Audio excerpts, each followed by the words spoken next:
I absolutely love the sound of this Friedman, but it's a little bit more on the mild side of overdrive. I'm going to show you how to add an overdrive to the front of it.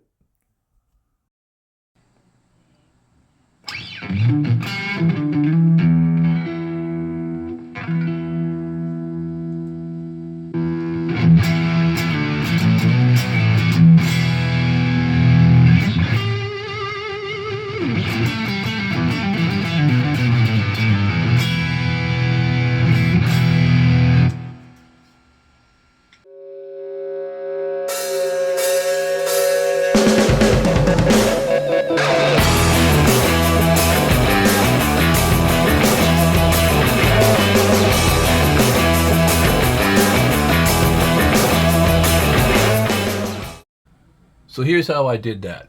You can see got the Friedman BE100. Okay, and by the way, I'm in the editor, right? So I'm gonna go over here and I'm gonna click on compressor.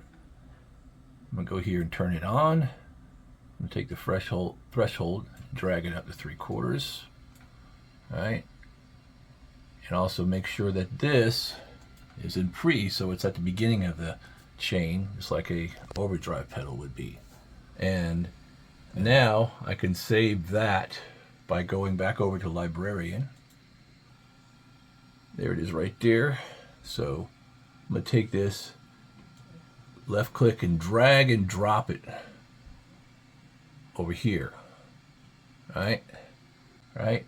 And now I can come over here, click on rename, and call it that overdrive, whatever you want to call it, and hit rename.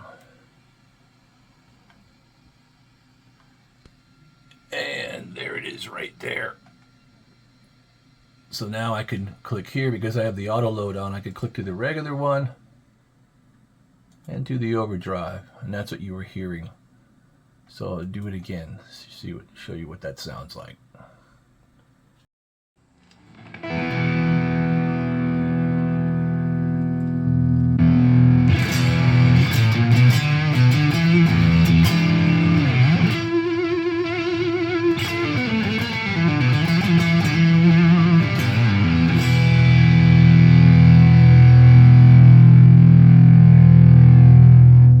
Well, that's all I have for today. Please be sure to subscribe and like. I hope that helps somebody out. We'll see you soon.